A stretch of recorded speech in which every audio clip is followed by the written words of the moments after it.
What is up, everybody? Mr. Purtis here. Welcome to our very last and final unit. I know a tear will be shed. So this is it. This is our last unit. We're going to wrap up on this. This is kind of like modern and current issues, kind of through the 1990s through present. There might be one or two things that we jump back just a little bit, but for the most part, this is all stuff in the past almost 30 years or so. So some important things, so a lot of things of this that we're going to talk about are going to connect to things going on today. We'll try and bring them up in the videos and some stuff in class. And we're going to talk about a couple different issues over the course of the next couple videos. This first one is on the war on terror. So there's two parts to this. This is part one, kind of going back just a little bit in time, just to kind of set the stage here of what's going on around the world. And basically in 1991, the Cold War ends with the fall of the Soviet Union, which we talked about in other videos. Gorbachev, Perestroika, Glasnost, Soviet Union's done. Russia is created, a semi-democracy, and the U.S. starts really kind of shifting its focus to the Middle East. And in 1991, this guy right here, whose name is Saddam Hussein, he was the president of Iraq. Bad dude, dictator, totalitarian, not a nice guy, treated his people horribly, did some horrible things in the past in the 1980s, including using chemical weapons on his people. And in 1991, Saddam Hussein, who's the leader of this country right here, Iraq, and just to put it into perspective, Iran is here, we have Syria, Jordan, and this is the country of Israel, Turkey up here. So this is Iraq. There's a little tiny country right here called Kuwait. The Iraqi government and their military invades Kuwait. And the reason they invade Kuwait is they are accused Kuwait of essentially stealing their oil. So this is an oil-rich region, and Kuwait, they accuse them of essentially drilling under and taking oil from Iraq. And the Iraqi government goes in, they invade Kuwait, and the U.S. says, whoa, whoa, whoa, you can't do this. This is an illegal invasion. We're going to stop you, and we're going to have members of NATO come in and stop you from doing this. So in Kuwait, we send in soldiers. Our soldiers kick the Iraqi soldiers out, push them back into Iraq.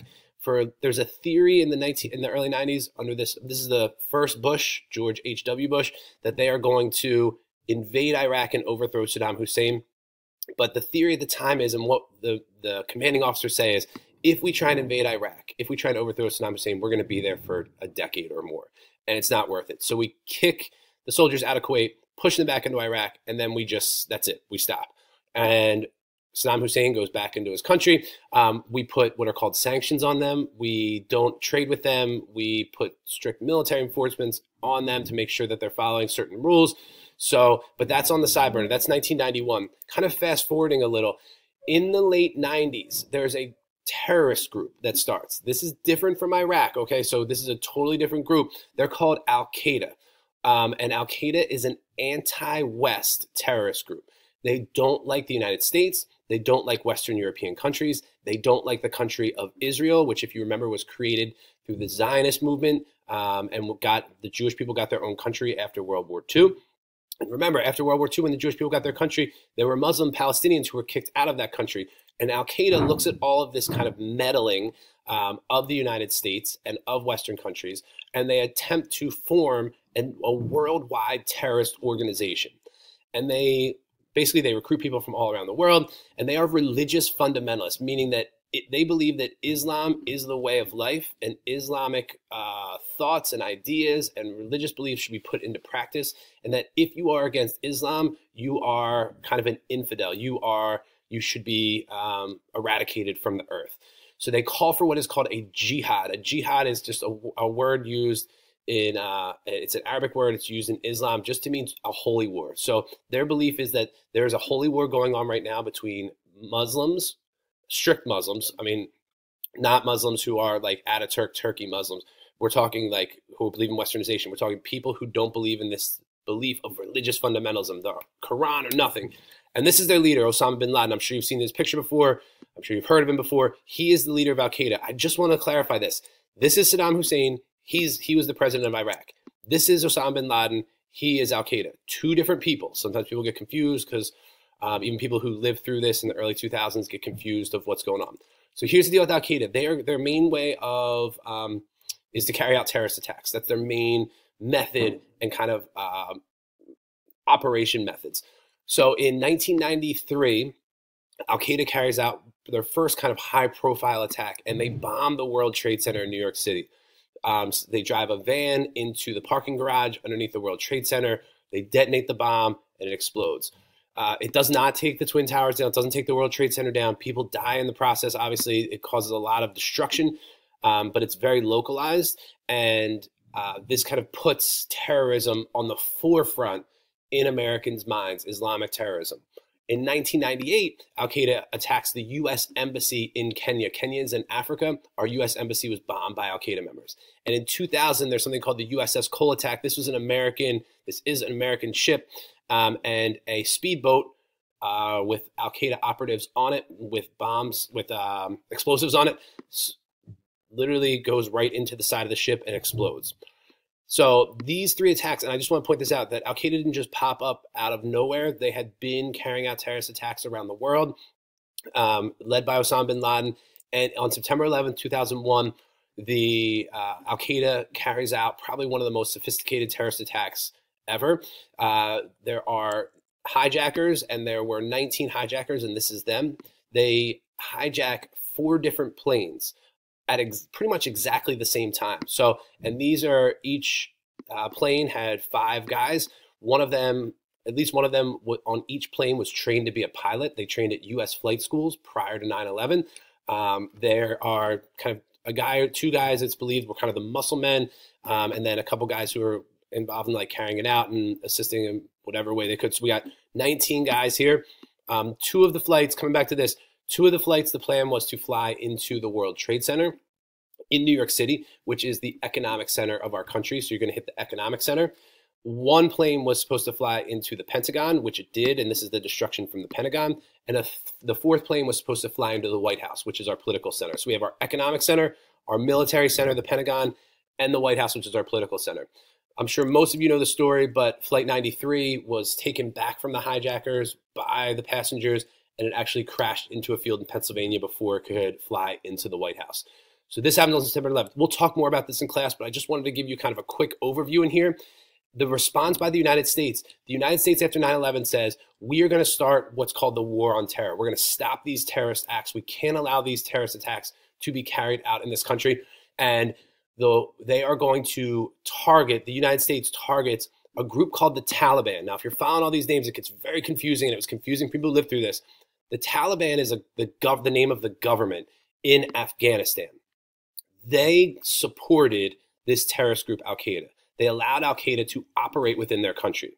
So the U.S. says, since the Taliban allowed Al-Qaeda to operate in their country, we're going to target Afghanistan. And we say to the Taliban government, let our military in there, let us find Al-Qaeda. If you don't let us in there, we're going to declare war on you. And the Taliban's like, you can't come in here.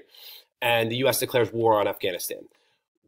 In the process of, we defeat the Taliban relatively quickly. We overthrow their government.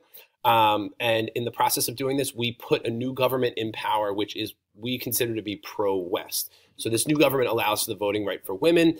One of the issues that this new government faced in Afghanistan is there's a lot of corruption. This corruption still exists today. And we still support and back this new government in Afghanistan. One of the problems is although we kicked out the Taliban government, we didn't eliminate the Taliban. And as a result of us invading, we pushed the Taliban out of their country and into Pakistan. But in the recent years, the Taliban has started pushing back into Afghanistan, as well as Al-Qaeda has started pushing back into Afghanistan. In 2011, we captured and killed Osama bin Laden, and he was found in Pakistan at a compound which has been dramatized in many movies. So bin Laden is out. In 2003, while we invade Afghanistan in 2001, in 2003, the George W. Bush administration declares war on Iraq, and we declare war on Saddam Hussein. And the reasons we declare war on Iraq and Saddam Hussein is we say, 1, he had weapons of mass destruction, 2, he supported Al-Qaeda, and 3, he used chemical weapons on his people. The problem with this at the time and in the future is 2 of these reasons were totally false, and the U.S. government misinformed or had bad information. It's believed at this point, still today, that we've never found any weapons of mass destruction. And weapons of mass destruction just refers to kind of nuclear bombs, nuclear capabilities. We didn't find any, and that was one reason. The Bush administration said that the the Iraqi government supported Al-Qaeda. That's totally false. Al-Qaeda and Saddam Hussein did not get along. They did not see eye to eye. They did not have common interest outside of their dislike towards the United States. But one thing he did use is chemical weapons on his people, and he was a horrible, evil, autocratic, totalitarian dictator.